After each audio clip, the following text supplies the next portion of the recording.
संविधानों के वर्गीकरण के पश्चात हम अरस्तु द्वारा प्रतिपादित संविधानों के वर्गीकरण की आलोचना करते हैं। विभिन्न सारे विचारकों ने ये माना है कि अरस्तु ने संविधानों का जो वर्गीकरण किया है वो वर्गीकरण दोषपूर्ण है। आलोचना की उसने दोषपूर्ण कहा है। उसका कारण क्या है? ये संविधान जो राज्यों का वर्गीकरण भी कहता है अरस्तु, राज्यों का वर्गीकरण, इसी को वो संविधानों का वर्गीकरण भी कहता है, इसी को वो शासन व्यवस्था का वर्गीकरण भी कहता है। इसका मतलब अरस्तु के विचार में राज्य, संविधान और शासन तीनों समानार्थी शब्द हैं, जबकि इन तीनों शब्दों में अंतर है। राज्य अलग होता है, संविधान अलग होता है और शासन अलग होता है। इन तीनों का अर्थ भिन्न है, तीनों के अर्थ में परिवर्तन है। शासन संप्रभु होता है, संविधान शासन नहीं होता। शासन संप्रभु होता है, संविधान नहीं होता। और संविधान दिखाई देता है, लेखन है, पुस्तक है, शासन नहीं करता। शासन करने वाले व्यक्ति अलग होते हैं। तो शासन करता व्यक्ति है, संविधान प्रलेख है और राज्य उसकी व्यवस्था है जो अदृश्य है, अर्थात राज्य दिखाई नहीं देता। राज्य को प्रतिबिंबित शासन करता है। जैसे उदाहरण के लिए आज हम देखें मोदी सरकार, अर्थात मोदी का शासन। तो राज्य किसका? भारत राज्य है, उसका सत्ता किसकी है? बीजेपी की है। और संविधान कैसा है? भारत का संविधान। तो भारत का संविधान, बीजेपी की सरकार और मोदी का शासन, तीनों चीज डिफरेंट हो गई। इसलिए इसी प्रकार से राज्य अलग है, संविधान अलग है और शासन अलग है, जबकि अरस्तु ने तीनों शब्दों को मिला दिया है, तीनों में भेद नहीं किया है। इसलिए ये समानार्थी शब्द नहीं है, इन सब का अर्थ अलग है। इसलिए अर्थ के आधार पर उसकी आलोचना की जाती है कि अरस्तु ने इन तीनों में परिवर्तन नहीं किया, इन अर्थों को नहीं बताया। दूसरी ओर रास जो है विचारक, वो ये कहते हैं कि अरस्तु का जो वर्गीकरण है वो वर्गीकरण भी दोषपूर्ण है, क्योंकि ये जो वर्गीकरण है आधुनिक दृष्टिकोण से पर्याप्त नहीं है। ये जो वर्गीकरण है ये आधुनिक दृष्टिकोण, अर्थात वर्तमान परिप्रेक्ष्य, उस आधुनिक दृष्टिकोण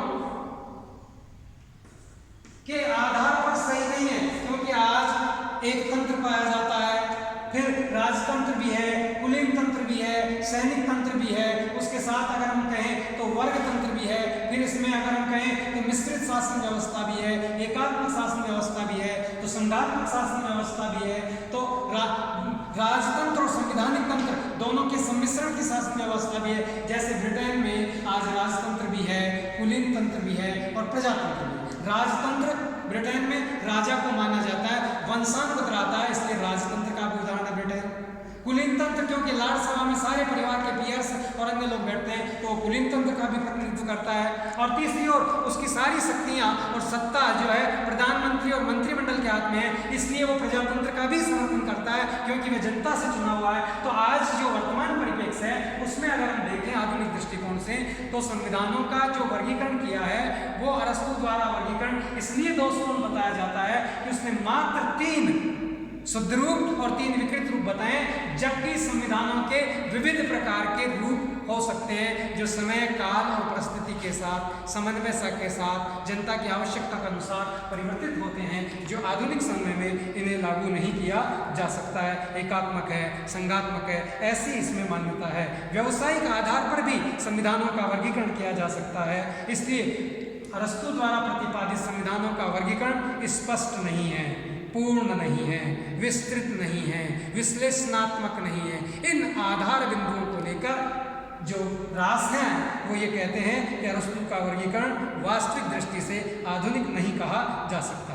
दूसरी ओर अगर हम इसकी बात करें तो वर्गीकरण के साथ साथ वो ये कहता है कि ये राजतंत्र की बात, कुलीन तंत्र की बात, प्रजातंत्र की बात करता है, परंतु वास्तव में तो सत्ता जो है किसके लिए काम करती है? कृषक के लिए कार्य करती है, मजदूर के लिए कार्य करती है, व्यापारी के लिए कार्य करती है, सैनिक के लिए कार्य करती है, पुरोहित के लिए कार्य करती है, विधानमंडल के लिए कार्य करती है। तो ये जो इतने लोग हैं, उन लोगों को संविधानों के वर्गीकरण में वह शामिल नहीं करता है। और जिसका लिए शासन किया जाए वही शासन से भटकता रहे, वही शासन से दूर रहे, तो शासन के वर्गीकरण को श्रेष्ठ वर्गीकरण या पूर्ण वर्गीकरण नहीं कहा जा सकता। अतः अरस्तु का जो वर्गीकरण है ये अपूर्ण वर्गीकरण है, अर्थात न तो ये वर्गीकरण स्पष्ट है और न ही ये वर्गीकरण वैज्ञानिक है।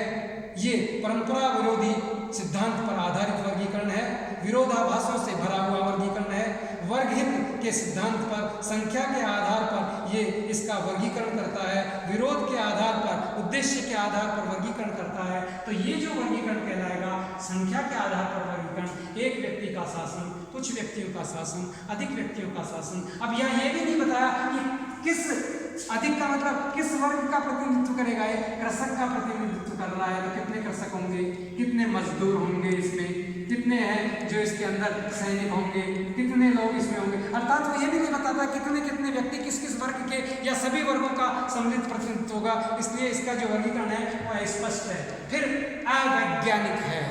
अवैज्ञानिक इसलिए कहता है, विज्ञान ये कहते हैं जिसमें क्रमबद्धता होती है, जिसमें परिवर्तन सही रूप से होता है, जिसमें उद्देश्य निश्चित ही नहीं होते, उद्देश्यों को क्रियान्वित किया जाता है। तो इस वर्गीकरण में विज्ञान नहीं है, वैज्ञानिक नहीं। अरस्तु स्वयं राजनीति विज्ञान का जनक है, उसने प्रतिपादन वैज्ञानिक दृष्टिकोण से करने का कार्य किया, परंतु पूर्णतया शुद्ध वैज्ञानिक रूप से परिवर्तन संविधानों का वर्गीकरण दिखाई नहीं देता है। परिवर्तन का कारण केवल मात्र उद्देश्य में परिवर्तन होने से ही परिवर्तन नहीं होता, परिवर्तन को प्रभावित करने वाले अनेक कारण होते हैं, जैसे स्वयं की लिप्सा हो सकती है, पद के द्वारा अर्थात राजा के द्वारा जनता का अहित हो सकता है, दूसरे राष्ट्र के द्वारा आक्रमण किया जा सकता है। तो परिवर्तन के अनेक सारे कारण हैं, कोई एक कारण नहीं है। जो क्रांतियों के क्षेत्र में बताता है कि प्रजातंत्र में क्यों परिवर्तन होता है, कुलीन तंत्र में क्यों परिवर्तन होता है, राजतंत्र में क्यों परिवर्तन होता है, परिवर्तन के मूल कारण क्या हैं और परिवर्तन के सामान्य कारण क्या हैं, ये तो बताता है। पर वो वैज्ञानिक दृष्टि से ये नहीं बता पाता कि ये चक्रीय परिवर्तन होता है। तो पहले राजतंत्र के बाद निरंकुश तंत्र आएगा,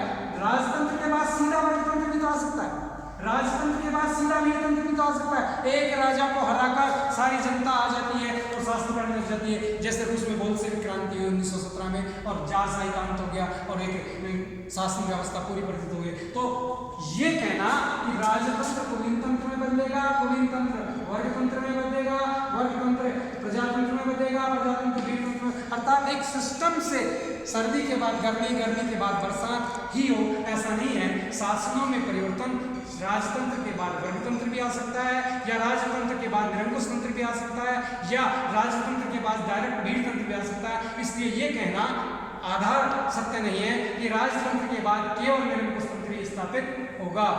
इसलिए इस आधार पर भी अरस्तु के इस वर्गीकरण की आलोचना की जाती है। आलोचना का एक और आधार बिंदु बताया जाता है, वो ये आधार लिया जाता है कि अरस्तु ने जो ये वर्गीकरण किया है, ये वर्गीकरण प्लेटो की पुस्तक लॉज, प्लेटो की पुस्तक है लॉज, उस लॉज में प्लेटो ने अपना उपादर्श स्थापित किया था और वो उपादर्श जो है विवेक पर आधारित था, विधि पर आधारित था।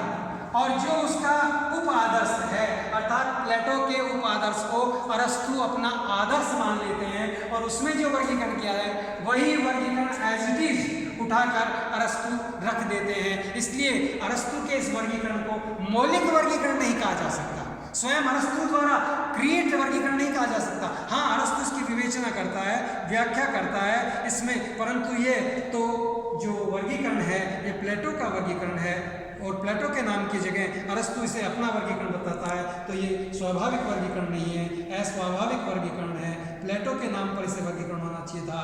कानून की सर्वोच्चता के आधार पर जो विभाजन होना चाहिए था, ये केवल उद्देश्यों के आधार पर नहीं होना चाहिए था।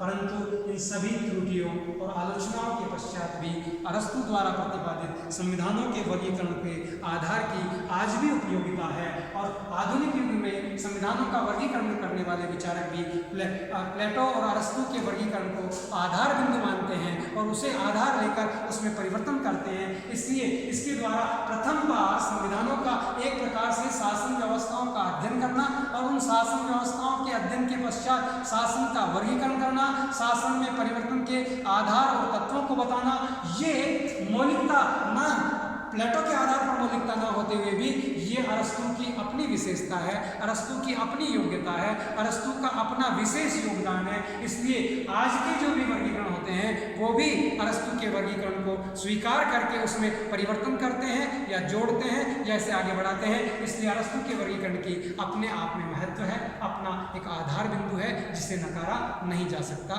धन्यवाद।